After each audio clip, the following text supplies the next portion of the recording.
Hello friends, मेरा नाम वसीम है। Welcome to my channel coding with Wasim. ये हमारी जावास्क्रिप्ट की सीरीज़ का 45th ट्यूटोरियल है और आज की इस वीडियो में हम देखने वाले हैं how to execute JavaScript on terminal.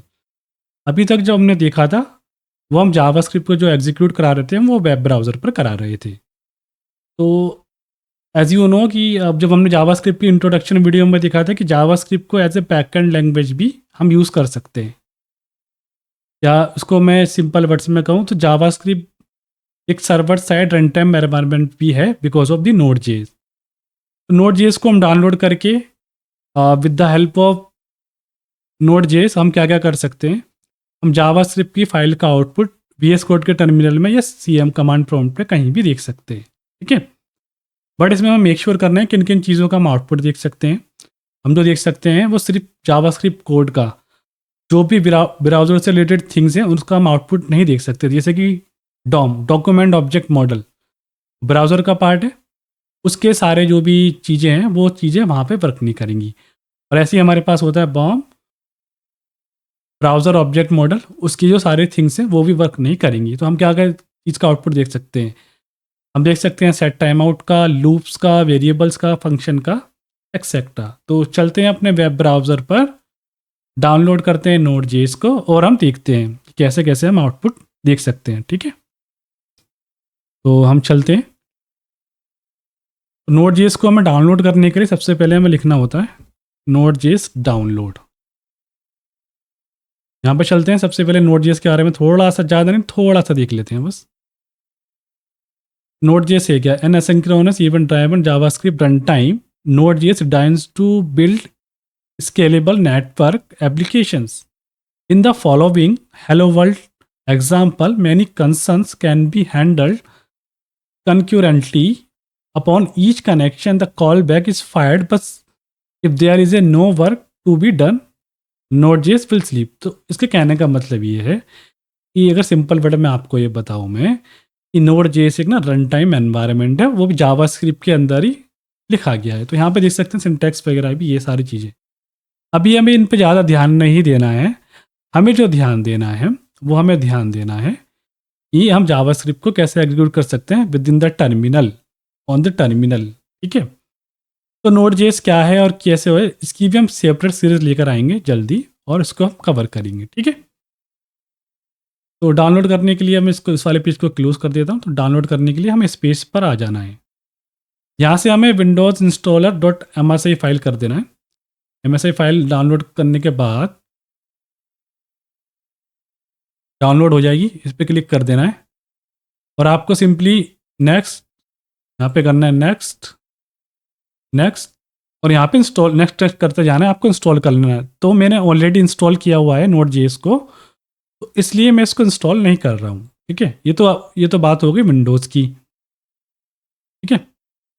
अब हम बात कर लेते हैं उसकी कि अगर आप लिनक्स यूज़ कर रहे हैं या मैक ओएस यूज़ कर रहे हैं तो उसमें कैसे करेंगे। तो सिंपली यहाँ पे आपको क्लिक करना है मैक ओएस पर, और यहाँ पर ये सारी कमांड है वन बाय वन अपने जो मैक ओएस का टर्मिनल होता है वहाँ पे एग्जीक्यूट करा लेना है, ठीक है। और हम जो वर्जन डाउनलोड कर रहे हैं यहाँ पे देख सकते हैं हम नोड जेएस का 22.14 वर्जन डाउनलोड कर रहे हैं, क्योंकि ये LTS है। What is means of LTS? Long term support, ठीक है। तो करंट वर्जन ये है बट ये LTS नहीं है, तो इसलिए हम LTS को डाउनलोड करेंगे 22.14.0, ठीक है। और ऐसे ही अगर आपको लिनक्स के लिए डाउनलोड करना है तो लिनक्स के लिए भी सेम प्रोसीजर रहेगा आपका जैसे मैक ओएस के लिए रहा था, ठीक है। इस तरीके से हम कर सकते हैं। अब उसके बाद हमें वेरीफाई कैसे करना है कि नोड जेएस हमारे सिस्टम में इंस्टॉल हो गई या नहीं। तो कोई भी टर्मिनल आपको खोल लेना है। लाइक मैंने VS कोड का टर्मिनल खोल लिया और यहाँ पर मैं टाइप करूँगा node-v। इसका मतलब नोड हमारी सक्सेसफुली इंस्टॉल हो गई।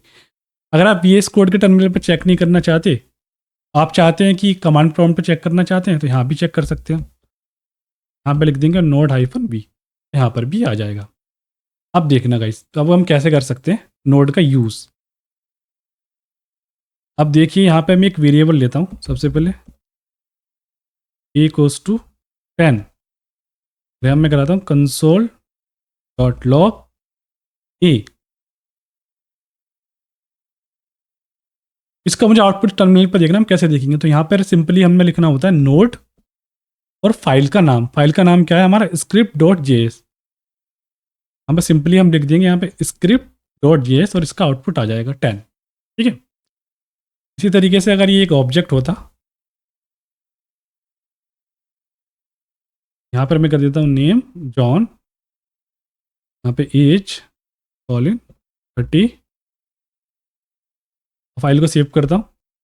यहाँ पर हमें दोबारा से एग्जीक्यूट कराना पड़ेगा इसको, और यहाँ पर देखो इस तरीके से ऑब्जेक्ट भी आ जाएगा, यहाँ पर एरे भी आ जाएगा, कुछ भी आ जाएगा। तो जो भी हम एग्जीक्यूट कर रहे थे ब्राउजर में वो सारी चीज़ें पॉसिबल हैं, बट उसमें दो चीज़ का ध्यान रखना है हमें। जो भी हमारे डॉक्यूमेंट डॉट ऑब्जेक्ट मॉडल के चीज़ें थे, document dot event listener etcetera जो चीज़ें थी ना, वो सारी चीज़ें काम नहीं करेंगी यहाँ पे। Inner child, inner HTML etcetera etcetera नहीं वर्क करेगी। देखो अगर मैं यहाँ पे लिखूँगा ना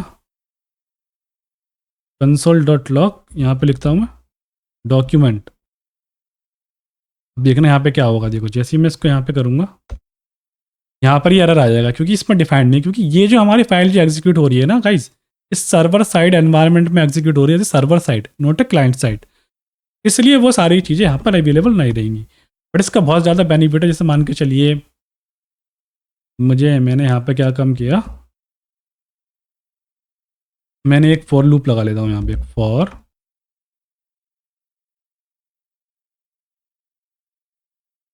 i इक्वल्स टू 10, और यहाँ पर हम 2 का टेबल प्रिंट कराना चाहते हैं तो वो भी हम करा सकते हैं ना इस तरीके से, i मल्टीप्लाई बाई 2, यहाँ पे 1 कर देंगे और लेस देन इक्वल टू 10 कर देंगे, सेव कर देंगे, और यहाँ पे दोबारा से हम इसको एग्जीक्यूट कराएंगे। इस तरीके से 2 का टेबल प्रिंट हो जाएगा, 2 लाइक दिस। और हम चाहें तो इस तरीके से भी कर सकते हैं, यहाँ पे 2 मल्टीप्लाई $i, और यहाँ पे इक्वल टू कितना हुआ अब देखना। तो मैं क्लियर कर देता हूँ,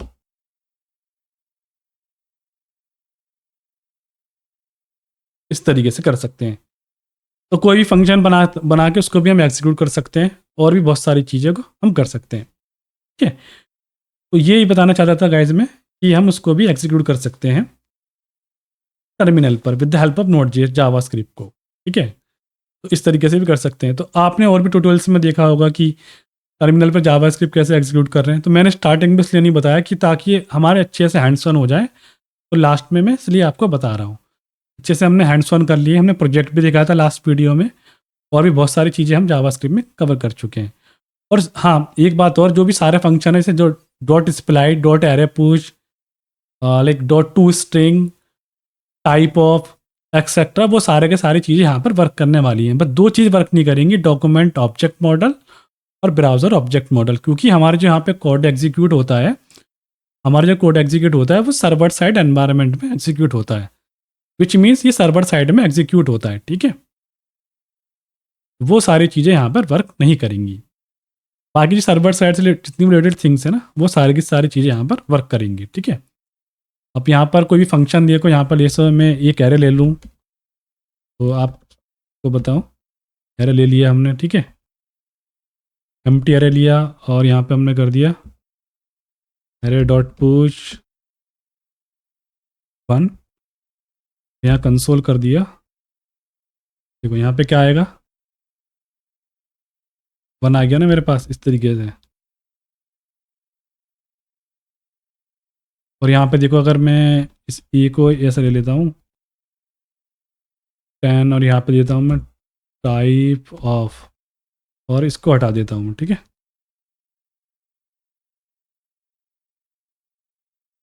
और यहाँ पे इसको मैं एग्जीक्यूट कराता हूँ। एक सेकेंड रुकना गाइस, मैं इसको दोबारा से खोलता हूँ। मैं यहाँ पे एक न्यू टर्मिनल ले लेता हूँ। ठीक है। अब यहाँ पर देखना, मैं यहाँ पे टाइप करता हूँ नोड, जो भी हमारे थी नोड स्क्रिप्ट डॉट जेएस, इस तरीके से। अच्छा ये अनडिफाइंड है ना, ये वेरिएबल तो डिफाइन ही नहीं है, तो यहाँ पर हमें देना पड़ेगा ए, अभी हमारे पास रिटर्न कर देगा नंबर। इस तरीके से वर्क करेगा। क्लियर कर दिया टर्मिनल हमने। ठीक है। और इस टर्मिनल को हम यहाँ लगा देते हैं, यहाँ पास आ गया, पहले जैसा हो गया। ठीक है। तो ये था गाइस आज की इस वीडियो में।